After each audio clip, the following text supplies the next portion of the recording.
Hey everybody, Mr. Ben here. I wanted to take a second to share with you one of my favorite classroom features. This is our classroom daily schedule. In preschool, we are big about visual schedules and making sure the students know routine and what's going on during the day. And this has been a great way to do it for the students. So everything you see here is actually Velcroed. Again, if you've seen a lot of my videos, you know I love Velcroing things. So each of these little slots, I made it on a Google slide and I cut it out. I was told what we're doing at that time and a picture that goes with it. And I just got it off Google Clip Art and threw it right on here.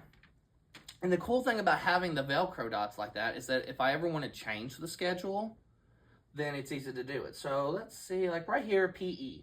Well, we're having PE that day. Well, tomorrow we won't have PE. Instead, we will have something else. We'll have music. So therefore, now they know we're going to have music that day. Let's say we're going to have a guest speaker come during this time, so I can pull that one off and put the guest speaker there. What I used to do a lot of times was we would pull it off one at a time, and you can do that in the beginning with your students so they can see it. The trick I had with that was that every single time I pulled it off with this paper, the Velcro kind of kept weakening it. So that's when I stopped doing it that way. If you had something that would last, you could do it that way. Or if this was a dry erase board and you could do it with magnets, that would really work too. But again, this is my setup and this is what I got, so I make it work. This right here, so they know what to do. I've made it like a book. Again, even with this, I'm tackling those kindergarten readiness skills. So it's book orientation, top to bottom, left to right. And to help us out, we have our little buddy here, Mr. Clock. Again, a little picture I got off Google Clip Art.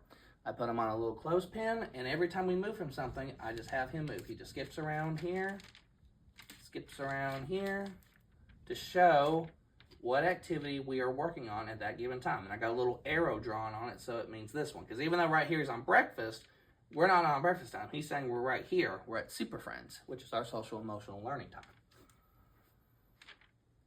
And we always can start them off here, so this way I don't have to keep putting them back on at the end of every day. They're all ready to go. All I gotta do is just, when it's dismissed, just move him back here.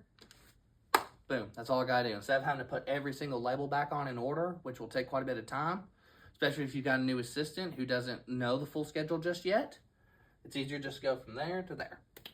Easy peasy, lemon squeezy.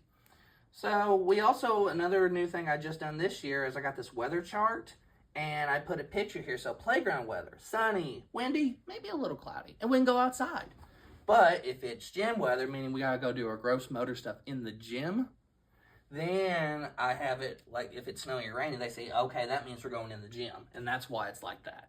So that's a little bit why the students can learn to read, get that recognition skills, and become a little independent. And I love that. I'm all big in my classroom about my students growing those independent skills. So, but yeah, this is our daily schedule. I really like it a lot. If you want to make one yourself, I would encourage you to do Google Slides. That way you can just, if you need to run off one or a special one, you've got it. Do the activity and also a picture to go with it. I don't do clocks just because I don't want the kids to think the clock runs the classroom. I just do it that way. Because some days you might have times where your big experience takes 20 minutes and then one day it might just take 12. So rather than having to worry about all that messing up, we just be like, okay, we just have these activities, we're going to do them, and we'll do them in this order. So I kind of like that a lot, and I like to do that here in my classroom. So very handy tool. I love it to death, my daily schedule.